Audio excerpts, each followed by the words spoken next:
After the disastrous first level of Superman for the Amiga, my hopes weren't very high for the C64 version of this game.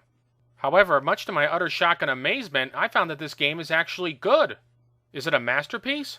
No, not even close. But it is 100 times better than that dreadful shit stain of a Superman game that I reviewed earlier. So anyway, let's get into it. Superman for the Commodore 64. Although this game's graphics aren't as polished as the Amiga version, they still look good for the system. Like here in the first level, Superman looks like Superman, the demons look, well, demonic, and Metropolis looks like the city in the comic books. Thankfully, it's not a case where the graphics are so blurred or choppy that you can't tell one thing from another. The only thing I don't like, though, is the bottom plane. The checkerboard design looks too generic, and I think it could have worked much better if they used a forest or buildings. But aside from that little gripe, I think the graphics do work. As for the graphics in the other levels, I think they look decent. In the second, fourth, and fifth levels, space looks well designed. Although I don't know how in the world you could fuck up darkness. Levels 3 and 6 take place on a space lab, and to be honest, I think the designs are drab. Still, it's not a total eyesore. The comic book cutscenes aren't nearly as sharp in the visual department as the Amiga version, but they look adequate. However, the controls are 100 times better than the Amiga version. Instead of the mouse, you use the control pad to move Superman in all the levels. You attack with the control button and select Superman's powers with the spacebar, depending on which ones are available in a particular level. The controls feel a little looser in this game, which might be a turnoff for some people, but I think it works better than the jerky controls in the Amiga version. At least here, Superman can move back and forth faster to avoid danger instead of flying away limply in space like a fucking goof. Where the C64 version of Superman really trumps the other version, though, is in the gameplay. And how, you might ask? Well, here's how. The first level of both games are the same. You fly over a landscape and take out parademons. But in this game, they actually give you a certain number of demons to take out. Why in the world couldn't they do this in the other version?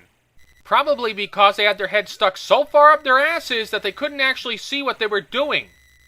Also, miracle of miracles, in this version, there are no rings that fucking kill you in 2 seconds flat. If a parademon projectile hits you, you merely lose your heat vision energy for a short time. Oh, and you're not frozen in space for eternity and subject to 1 billion hits either. Gee, thanks for actually giving me a fighting chance. Was that so fucking hard to do? While I'm on the subject of heat vision, using it too much in this game doesn't mean you automatically lose. Wait, somebody pinch me! Even better, the level actually gives you a chance to get used to the controls.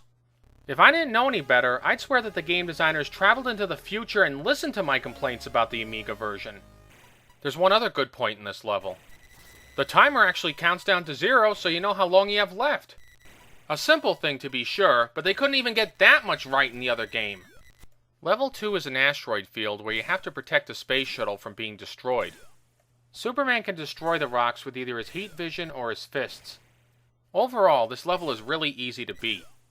The only major threat are the chunks of green kryptonite floating around in the field. They can stun Superman temporarily and take away some of his energy. And if the regular rocks crash into Superman, they can stun him too. But then again, he can destroy both them and the kryptonite with his body, so they're really not that much of a threat. In level 3, you're on board a space station. Here you have to fly from left to right past defense droids and destroy a computer at the end.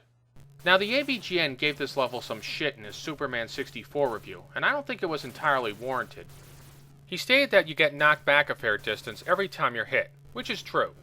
But he also said it's one of the most annoying levels ever, which I don't think is true at all. Admittedly, it does get annoying to get knocked back after every hit, but Superman has heat vision that he can use to destroy the enemies, and all you have to do is weave up and down and you can dodge most of the hits. Plus the level gives you a good amount of time, so it's not like you're frantically racing against the clock. Compared to Ninja Gaiden 6-2, Battletoads Turbo Tunnel, and any level in Last Crusade for the Sega Master System, this level is a piece of cake. Not that I'm slamming the nerd, mind you, I'm just respectfully disagreeing with his critical assessment of this level. The fourth level is another escort level, but you're protecting a satellite instead of a space shuttle. The principle is the same, however. Destroy the rocks and protect the good guys. Level 5 is a bit odd. It's a boss battle where you fight an artificially intelligent space station. Now this station has 2 kinds of attacks. One of them is regular fire from turrets on the side of the station. These shots take out some of your heat vision energy.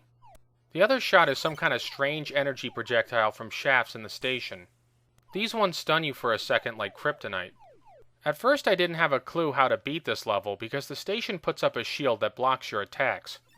What I didn't realize was that you have to shoot the shield repeatedly with your heat vision to penetrate it and destroy the turrets and shafts. You also get X-ray vision in this level as one of Superman's powers, and this will help you detect vulnerable parts of the station. The sixth and final level is a rehash of the third. Again, honestly, it wasn't that hard to beat. In fact, I thought it was a little bit easier than the third level. Overall, I only have one complaint about the gameplay. It's way too fucking easy. From what I've seen of the game, it's nearly impossible to lose. If you fail to achieve an objective like destroying all the parademons or protecting the shuttle, you simply skip to the next level. It's really fucking weird. The C64 version is too easy, and the Amiga version is too hard. If they could have split the difference, then they would have had a perfectly balanced game. Before you begin playing, you can select from beginner, normal, and expert difficulty levels. But again, there's not much difference between them. I played the game on normal and found it to be easy. As for the expert setting, I tried level 1, and the only difference between normal and expert is that there's more parademons in the latter and they move faster. And when I failed to beat all the parademons in time, I just moved on to the next level. Also, as an experiment, I tried not doing anything on the normal setting of level 2. And I still won the level! Couldn't they have at least given you the option to lose? Despite that little flaw, the game's ending is really well done. It's certainly better than the ending to the Game Boy version of Superman, and it actually makes you feel a little heroic. Not only does the ending make you feel heroic, the music does too. There's only one tune in the game, but it's a really good rendition of the Superman theme. Here, listen.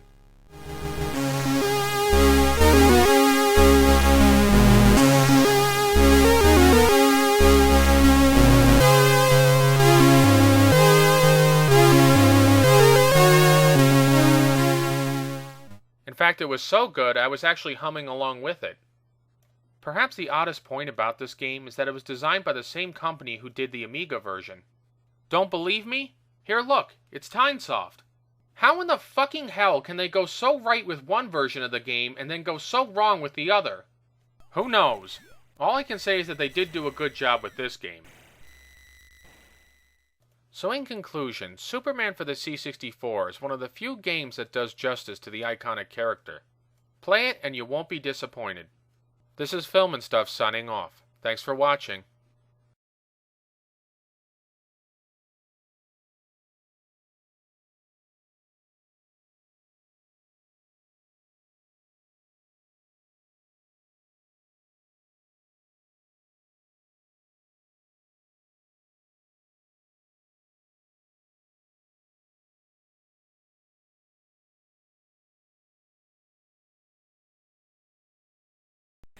Was that so fucking hard to do?